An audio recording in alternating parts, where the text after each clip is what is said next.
According to Plato, lack of activity destroys the good condition of every human being, while movement and methodical physical exercise save it and preserve it. On this episode of Jamaica Magazine, junior athletes learn how to preserve their health. This through the Jamaica Anti-Doping Commission's education workshops. Also, the community of Central Village explores the multifaceted use of sports. And later, a sport enthusiast who also plays with words. I'm Carrie Ann Smith. Pull your chair closer as we turn these pages together.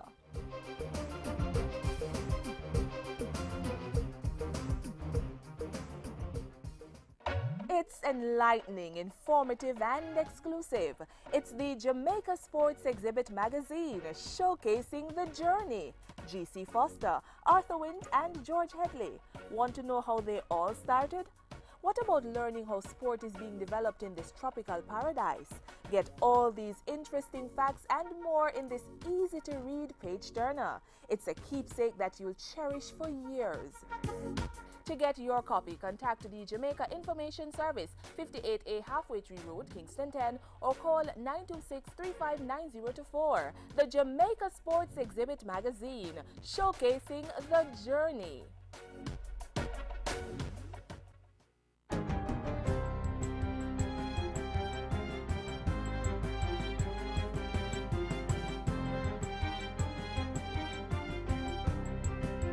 Good day, I'm Andrea Chisholm, and this is your JIS News for Wednesday, April 30. Prime Minister Portia Simpson Miller has assured the country that her administration is pursuing a creative mix of programs to reduce the economic and social pressure on citizens, especially the poor and the middle class. Stacey Smith has more in this report. In delivering her budget presentation Tuesday, Mrs. Simpson Miller acknowledged that the severity of the country's fiscal adjustment was causing hurt to many, but asserted that there was no quick fix to Jamaica's economic situation. Jamaica cannot continue to bar its way out of its troubles. That is why we have to make the economic adjustments. Pointing to the country's declining debt to GDP ratio and growth in sectors such as agriculture, tourism, construction and mining, Mrs. Simpson Miller said there were signs of improvement in Jamaica's macroeconomic stability. The tough decisions we have taken and the painful adjustments, Mr. Speaker, we have had to make, they are bearing fruit. Bearing fruit, Mr. Speaker. We are seeing encouraging signs. In the meantime, the Prime Minister said her administration was equally determined to safeguard the welfare of the vulnerable in society. $5.5 billion is dedicated to that purpose this fiscal year, including $900 million to facilitate a 15% increase in payments to PATH beneficiaries. Stacey Ann Smith reporting for GIS News. Meanwhile, street people and the indigent are among 4 groups of persons to benefit from a $280 million social intervention allocation by the National Housing Trust. Simone Wolfe has the details. The $280 million represents a portion of NHD's surplus that's normally used for grants and subsidies. The areas that will benefit are the improvement of infirmaries, assisting with the provision of shelter for street persons, assisting with the maintenance of indigent housing, and providing help to the families of the members of the security forces who have lost their lives or suffered major injuries in the line of duty. Prime Minister Simpson Miller assured Parliament that NHD remained solvent and secure, even with interventions like this one and the 4-year contribution of $11.4 billion annually to help Jamaica reduce its national debt. She asserted that the NHD's mandate had not changed. The agency continues to provide affordable housing with emphasis on middle and lower income contributors. This year, among other things, the NHD will continue to provide houses for sugar and tourism workers under the First Step program, as well as to inner-city residents, while creating opportunities to give Jamaicans in the diaspora a chance to become NHD contributors and receive benefits. Simone Wolfe reporting for JIS News. And Prime Minister Portia Simpson Miller also used her budget presentation to announce job opportunities for thousands of Jamaicans this fiscal year. She said 12,000 persons would be employed in the new phase of the Jamaica Emergency Employment Program JEEP. Over 5,000 persons will be employed under the Agri-Parks program. Another 2,000 direct and indirect jobs will be generated from the reorganized scrap metal trade, and 16,000 will be employed through the Overseas Employment program. The government will not be able to create all the jobs that the nation needs, Mr. Speaker. We, however, accept that we have the responsibility to create the enabling business environment in which the private sector can create jobs. For that reason, the Prime Minister says emphasis is also being placed on increasing investment. In other news, Energy Minister Philip Paulwell says government is doing what's necessary to ensure that the 360-megawatt power plant project is brought to fruition. In a statement Tuesday, Minister Paulwell addressed concerns about Energy World International EWI's reported delayed payment of a $36.85 million performance security bond. The payment is a condition for receiving a power generating license for the power plant project. The Energy Minister said EWI had informed that the funds had been placed with Hong Kong and Shanghai Banking Corporation HSBC to pay the bond. Minister Paulwell said he was therefore allowing sufficient time for the bank to complete its due diligence. He asserted that the project remained fundamentally significant to reducing the nation's power cost. And finally, Prime Minister Portia Simpson Miller was in Mexico Wednesday, where she participated in the 6th Summit of Heads of State and Government of the Association of Caribbean States, ACS. The Prime Minister left the island Wednesday morning. Among the issues discussed at the summit were initiatives proposed by the Mexican government to further strengthen cooperation in areas such as disaster risk management, transport and improved connectivity in the region, trade development and external economic relations, as well as sustainable tourism. Mrs. Simpson Miller, who was accompanied by Foreign Affairs Minister Senator A.J. Nicholson, was also expected to hold bilateral discussions with ministerial colleagues on matters of importance to Jamaica and the region. And that's it for GIS News today. I'm Andrea Chisholm. Thank you for watching. Scrap metal traders, you must be registered with the Trade Board in order to conduct business. All exporters, dealers, carriers, including the handcart man, must be in possession of a license or permit from the Trade Board. If you're an exporter, get a registration certificate from Jamaica Promotions JAMPRO, put up a $7 million bond with the Factories Corporation of Jamaica, then provide evidence of these to the Trade Board and fill out an application form. A fee of $10,300 will be required at the Trade Board before receiving the license. If you're a carrier, meaning a transporter of scrap metal, or an itinerant dealer, such as a handcart person, all is required of you is to fill out an application form at the Trade Board. The carrier's application fee is $2,300, while the itinerant's cost is $800. Scrap metal dealers. If you're found trading without a valid license from the Trade Board, you could be fined up to $2 million or face imprisonment. To know more, visit the Trade Board located at 72 Harbor Street, downtown Kingston. You may also call the Trade Board at 967-0507 or click on scrapalertjamaica.com. The Jamaica Anti-Doping Commission, JADCO, was established to embody within our athletes the spirit of fair play and trustworthiness. Over the years, the focus has been on athletes who compete on the international stage. The Commission has been retooling their educational programs, however, to ensure that our junior athletes will be able to compete at their optimum while still maintaining the principles of accountability, honesty, and healthy living.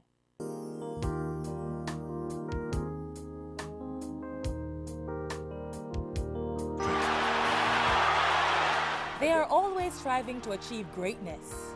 They are disciplined, determined, and dedicated. Their resilience has enabled them to rise above many setbacks in order to achieve success for themselves and their nation. They make us laugh, they make us cry, and they constantly inspire Jamaicans to be patriotic. They are Jamaica's sporting heroes. These heroes include the likes of Herb McKinley, Mike McCallum, and Courtney Walsh. Practically every Jamaican, regardless of age, race, or status, is familiar with the names of these individuals, as they have contributed significantly to the development of our rich sports heritage, one which has gained our country worldwide recognition. But with this recognition and success comes huge pressure. As if having the mental and physical discipline to train for long, grueling hours wasn't enough, there is now the added responsibility of being aware of anti-doping rule violations and the doping control process. Testing positive for any banned substance can mean the end of an athlete's career. So it's important to educate athletes and athlete support personnel about the importance of fair play and anti-doping.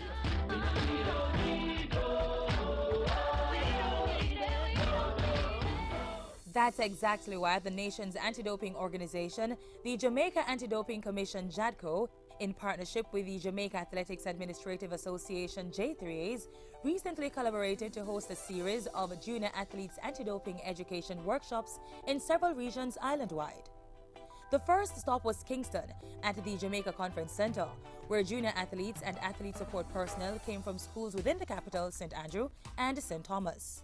Eventually, some of you will become elite athletes, while others will become coaches, support personnel, or parents and guardians of aspiring athletes. And so the knowledge gained here today will empower you to make the right decisions, thus maintaining Jamaica's proud sporting traditions.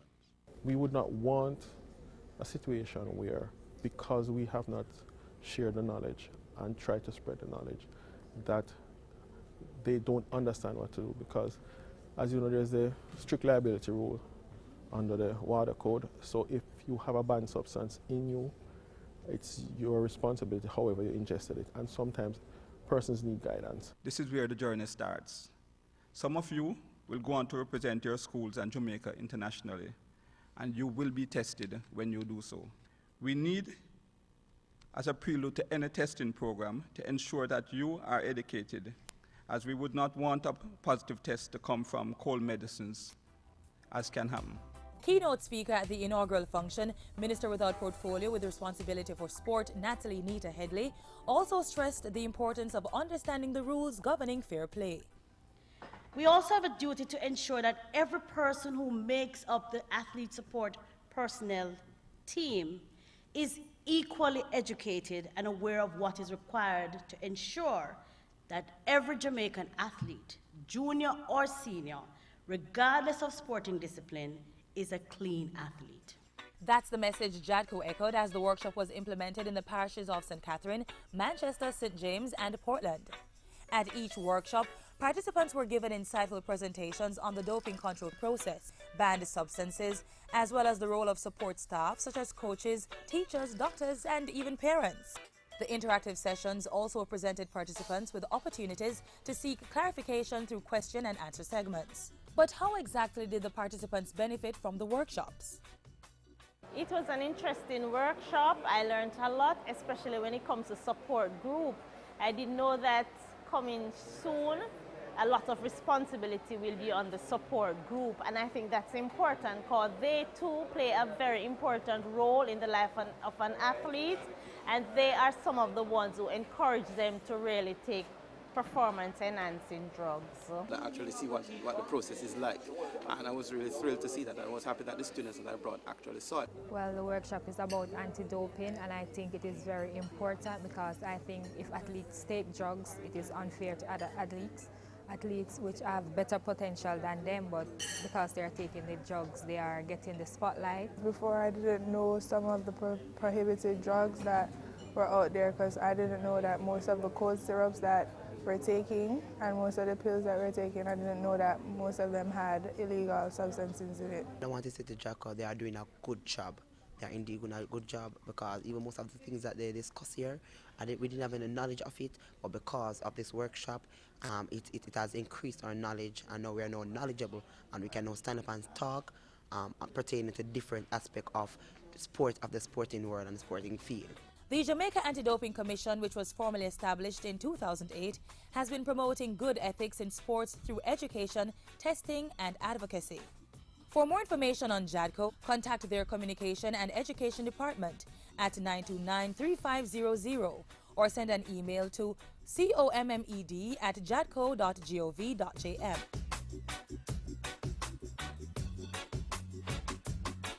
The Jamaica Anti-Doping Commission, committed to the fight against doping in sport.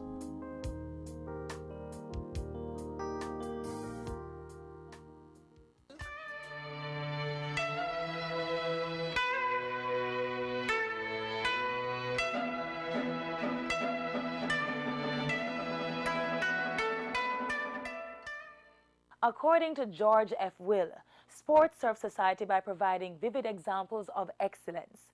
The community of Central Village has adopted this mantra in the implementation of their Unite for Change program. The program is used as a tool for social and community development while challenging the participants and residents to excel in all their endeavors. It was the inspiring story of the late Nelson Mandela, the first black president of South Africa, that brought this film to life. Invictus. Who wants to play rugby? Your country is very proud. Mandela, being portrayed by Morgan Freeman, used sport, rugby, to unite post-apartheid South Africa.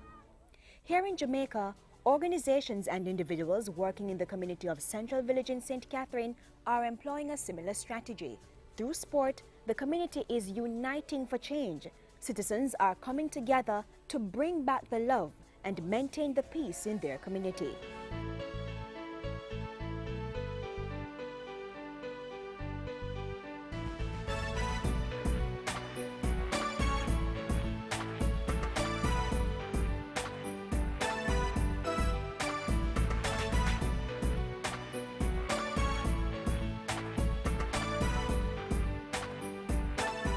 The Ministry of National Security has taken note of Mandela's words. Sport has the power to change the world, to inspire and unite people. So in conjunction with a number of non-governmental organizations, the police, churches and community members, the National Security Ministry is using its Unite for Change campaign to organize Corner League football competitions as part of a series of interventions in violence-prone communities. Central Village is one such community moving full speed ahead with the initiative, organizing Football Sundays, a combination of football, netball and counseling sessions for children to promote peace in the community. I came here at first and saw this field, and I know this field. This field was a battlefield instead of a play field. But things have changed for community members. The field is now what they term a business field for teams participating in the seven-a-side knockout competition. Each team enters with $1,400 and the winner receives $15,000, bragging rights, and the Unite for Change trophy from the Ministry of National Security. You're stupid now. Oh, still cool, man. Here's Alden in a shot. The football teams in Central Village are apparently huge fans of popular clubs in Spain's La Liga football competition and the English Premier League in England. They proudly sported the jersey templates of teams like Real Madrid, Barcelona, Manchester City and Arsenal. But of course, they have their own unique names: Image, Riverbank, Macatree, Slash, Anytime and River Plate, just to name a few. They may not have much in terms of infrastructure, and some may be physically challenged, but they are not deterred. All are determined to do great things with little. Just ask this 14-year-old captain. We play good. Which position you play? Forward. I would like to compete. And we love winning. Here is Grandmouth. Oh! Grandmouth's corner! The females in Central Village have also risen to the occasion, forming special bonds through a game of netball.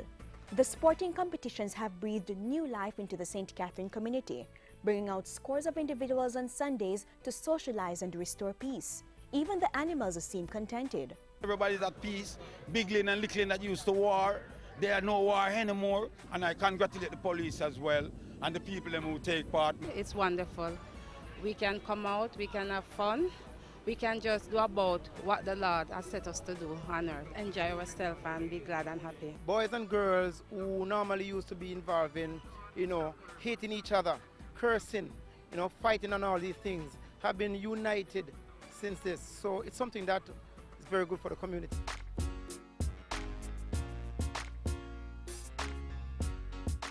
The children are not left out of the peace-building equation. The group Children First has been conducting interactive sessions with the youngsters, offering counseling and promoting conflict resolution. We use activities to let them express themselves. When we get the messages out, we come up with possible solutions of how they, them as children can be agents of change within their community. They say a picture is worth 1,000 words. I want peace in my community. Peace, love and unity. National Security Minister Peter Bunting has been in Central Village to witness the activities and seems quite impressed with the peace-building initiatives. I believe we can do it and we must do it. Otherwise, we're not going to get the type of development that we need to create jobs and get prosperous communities going.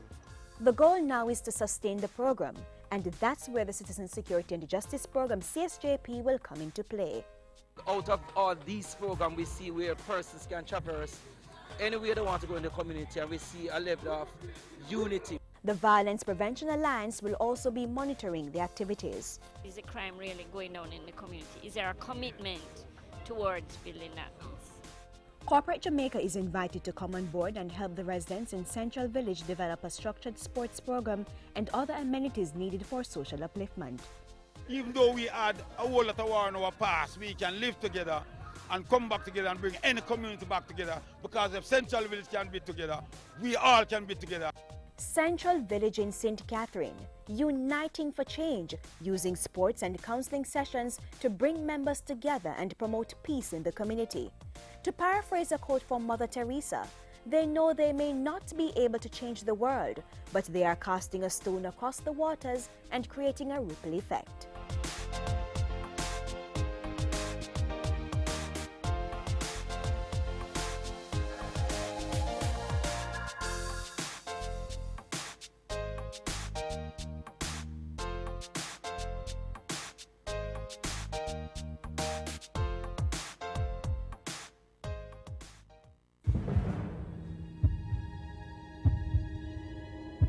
What are you doing to help the fight against crime? Sitting on the corner, minding your own business, definitely not going to work. It is time for us to unite. Unite. Unite for change. Citizens coming together to make their respective communities safer. The police, schools, public health, business, churches, NGOs, parents and neighborhood watch volunteers. As we, the police, do our job, we as citizens need to do our part as well. Report crimes or even suspicious activities. Let's all work together as one united front against crime. and make Jamaica the place of choice to Live, work, raise families, and do businesses. Unite for Change, an initiative of the Ministry of National Security.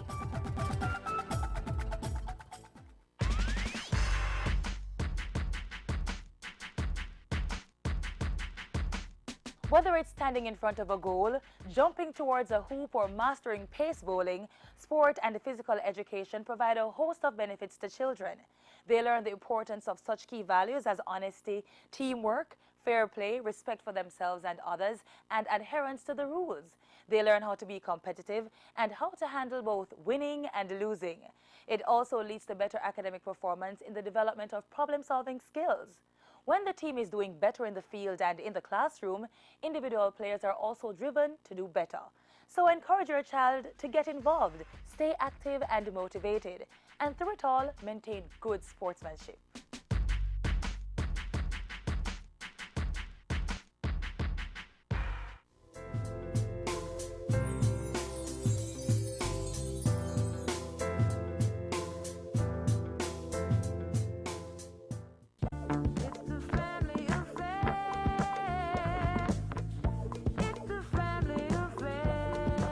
Sunday is a family day.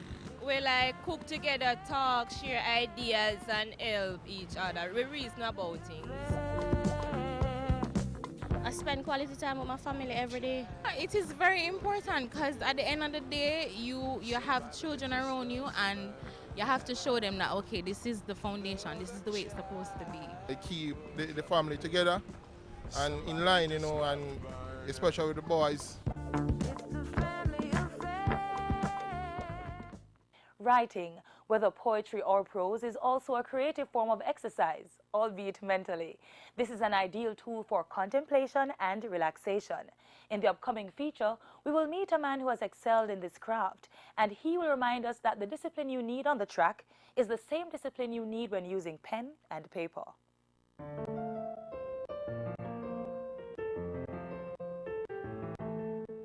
Love is a giving and a measure taking. Amputation recreating, everlasting interface, a prison and an open space. a teasing glimpse of Holy Grail, a generator that can fail, the naked jugular, the knife, the Torsian balance in my life. Professor Mervyn Morris's poem from an extensive catalogue of literary works which has claimed many awards, the most recent Jamaica's first Poet Laureate in 61 years. Poet Laureates, Mr. Speaker, are selected and named through the national libraries in a number of countries. The idea, Mr. Speaker, is to have this poet that will write poetry about our events, etc., as we move forward to ensure that culture is a central part of the Jamaican industry. In 2013, the Entertainment Advisory Board within the Tourism and Entertainment Ministry corrected the 6-decade lapse and announced the reintroduction of the Jamaican Poet Laureate Initiative. Once again, a distinguished Jamaican poet would receive national recognition for his or her significant contribution to the literary community. It is a truism that a country that does not embrace its culture will never be economically prosperous. Among the objectives of the newly revamped Poet Laureate program is to enhance Kingston as a cultural super city, strengthening brand Jamaica as an entertainment and cultural destination. The Tourism Enhancement Fund is contributing $3.4 million to the effort. Recognizing and enhancing Jamaica's cultural offerings form part of our ongoing initiative to diversify the tourism product, which will give us a competitive edge in the face of global competition. At a time when the government of Jamaica has placed emphasis on the cultural and creative industries, creative expression in all forms must not only be encouraged, but we are committed to providing and supporting the necessary programs to enhance the development of the practitioners within the various sectors of the industries. The Poet Laureate of Jamaica will work with the National Library to stimulate the writing and reading of poetry by the public and develop a greater appreciation for language, the written word, and hopefully inspire a new generation of writers. The intention is to name a Poet Laureate every 3 years, honoring and preserving Jamaica's proud tradition in poetry. Professor Emeritus Mervyn Morris has had a place in that history since the 1960s, writing extensively on West Indian literature and editing various anthologies. The first poem I heard from the laureate, I was 6 at the JCDC Festival of the Arts. I can tell you that I was stunned. I could not believe that words that seemed so simple could have been so powerful, and I remember them to this day. They used to say, you peel an orange perfect and you get new clothes. But when my father tried to teach me slide the knife up to the safeguard thumb, I moved the weapon like a saw in my hand and the rind break. And if you have the time, you can come see me in my old clothes, peeling.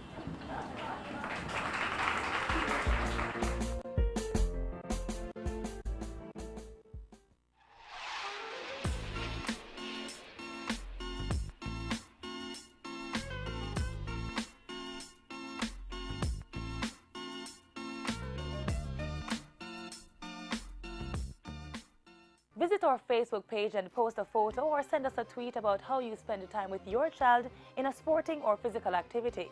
For up-to-date information, visit our website and YouTube channel. I'm Carrie-Ann Smith. Get involved and stay motivated.